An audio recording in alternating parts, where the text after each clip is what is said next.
Assalamualaikum warahmatullahi wabarakatuh. Perkenalkan, nama saya Niamita, jurusan Ilmu Ekonomi Universitas Andalas.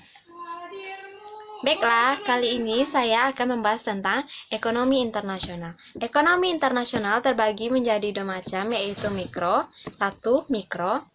Terdapat perdagangan internasional. Perdagangan internasional adalah perdagangan yang dilakukan oleh penduduk suatu negara dengan penduduk negara lainnya atas dasar kesepakatan bersama. Yang kedua, makro. Terdapat ekonomi moneter internasional. Ekonomi moneter internasional merupakan segala peraturan, kebiasaan, fasilitas, dan organisasi yang mengatur pembayaran internasional. Mari kita masuk pada topik yang pertama, yaitu pengenalan perdagangan internasional. Dalam pengaturan perdagangan internasional, kita akan menjelaskan karakteristik ekonomi internasional. Ada dari 190 negara di dunia datang dalam bentuk.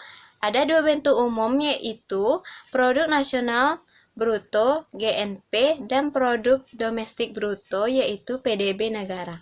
GNP atau PDB memberikan perkiraan nilai total penjualan jasa barang. Perdagangan internasional semakin penting dalam perekonomian. Dalam perdagangan internasional, kita juga mengetahui bahwa negara yang impornya melebihi ekspor dilakukan menjalankan defisit perdagangan. Sedangkan negara yang tingkat ekspor yang lebih tinggi daripada impor dikatakan menjalankan surplus perdagangan. Arah perdagangan internasional pada tahun 1965, AS, Kanada, dan 15 negara lainnya menghasilkan 3% ekspor dunia. Topik yang kedua yaitu model klasik perdagangan internasional. Teori ini pertama kali dikembangkan oleh Adam Smith dalam bukunya yang terkenal The World of Nations yang diterbitkan pada tahun 1776. Menurut Adam Smith, dalam teori keunggulan absolut, untuk meningkatkan keuntungan perdagangan internasional dengan landasan pembagian kerja, karena spesialisasi dalam produk setiap buruh mesti menghasilkan sebuah barang probabilitas paling tinggi. Adapun konsep keunggulan komparatif, prinsip pola perdagangan yang fundamental dalam hukum keunggulan komparatif setiap negara. Topik yang ketiga yaitunya kurva Eichelberg. Baiklah, saya akan menjelaskan tentang kurva Eichelberg, yaitu suatu diagram untuk mempelajari equilibrium ekonomi, dua barang, dua faktor produksi, dan dua adanya community. Dilakukan dengan adanya pengangkatan secara bersama diagram Eisenhower untuk dua barang dalam satu diagram. Menyatakan dua community ini memiliki faktor intensity yang berbeda dan titik keseimbangan produksi berbeda. Negara satu, tenaga kerja berlimpah, sedangkan negara dua, kapitalnya berlimpah. Terjadi sebelum perdagangan. Setelah perdagangan, rasio input menjadi sama. Faktor Fritz equilibrium slope-nya W per R di titik A lebih kecil daripada WR pada A absen. Artinya tingkat upah relatif lebih murah pada A daripada A absen, karena K per L di negara 2 lebih besar dibandingkan K per L di negara 1. Jumlah K di negara 1 lebih kecil daripada negara 2. Maka negara 1 tenaga bekerja berlimpah, sedangkan negara 2 modalnya berlimpah. Setelah melakukan perdagangan, negara 1 meningkatkan produksi yang intensif, tenaga kerja mulai titik A ke B, negara 2 A absen ke B absen. Meningkatnya produksi barang Y ke B absen, dan B itu produksinya dengan rasio K per L yang sama untuk menghasilkan barang X dan Y. Kapital labor intensif untuk menghasilkan barang X dan Y di negara 1 dan 2. Selanjutnya, topik yang keempat, neraca pembayaran. Neraca pembayaran adalah catatan dari semua transaksi penduduk suatu negara dengan seluruh dunia selama periode tertentu. Adanya neraca perdagangan yaitu barang ekspor dikurangi barang impor, dan adanya Basic balance yaitu penjumlahan neraca barang-barang, jasa, transfer unilateral, transaksi modal jangka panjang.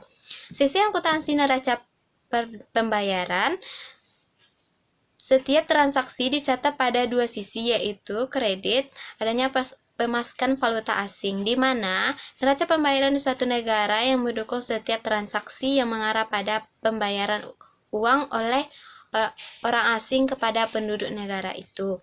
Yang kedua, debit, pembayaran valuta asing. Item dalam neraca pembayaran suatu negara dalam setiap transaksi yang mengarah pada pembayaran uang oleh penduduk negara itu kepada orang asing di luar negeri. Topik kelima, pasar valuta asing. Pasar valuta asing adalah sebuah pasar global di mana deposito mata uang asing diperdagangkan, di mana uang satu negara ditukar dengan negara lainnya. Adanya spot exchange rate, harga mata uang untuk menyerahkan sekarang, dan adanya spot market, jual beli mata uang dengan penyerahan segera. Terus adanya speed, perbedaan antara harga beli dan harga jual suatu mata uang, dan adanya pasar gelap yaitu pasar valuta asing yang muncul di luar pasar resmi, dan adanya pasar paralel yaitu pasar gelap yang dibiarkan beroperasi secara terbuka. Dan terakhir, topik keenam yaitu nilai tukar atau exchange rates. Exchange rate yaitu harga mata uang asli di dalam mata uang domestik yaitu rupiah, atau harga mata uang domestik rupiah di dalam mata uang asing. Mata uang asing disebut devisa atau valuta asing. Kegiatan impor memberikan mata uang asing. Mata uang dibeli dengan menggunakan mata uang domestik. Permintaan terhadap mata uang berasal dari permintaan impor. Hal tersebut karena produksi dalam negeri tidak mampu memenuhi kebutuhan dalam negeri. Adanya kelebihan permintaan domestik yang harus dipenuhi dengan mengimpor. Ada dua sistem nilai tukar yang umum. Pertama, sistem nilai mengembang atau nilai tukar mengembang atau nilai tukar fleksibel. Yang kedua, sistem nilai tukar tetap atau fisik tetap. Selanjutnya, sistem nilai tukar fleksibel, nilai tukar yang merupakan harga mata uang asing menyesuaikan untuk mencapai keseimbangan antara permintaan dan penawaran.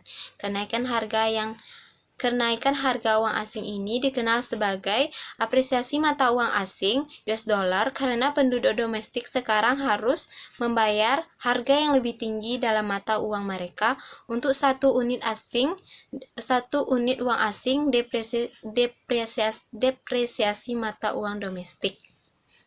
Beberapa negara memiliki kebijakan nilai tukar tetap tersebut tetap oleh pemerintah atau bank sentral negara dan tidak perlu menghasilkan equilibrium antara permintaan dan penawaran. Jika bukan negara tersebut akan mengalami ketimpangan BOP yang harus dibiayai dengan keuntungan di dalam kurung jika BOP surplus atau kerugian jika BOP defisit cadang devisa. Itulah topik yang saya bahas hari ini. Semoga bermanfaat. Saya ucapkan terima kasih dan mohon maaf kalau ada kata yang kurang tepat terhadap penyampaian saya. Sekali lagi terima kasih saya ucapkan. Assalamualaikum warahmatullahi wabarakatuh.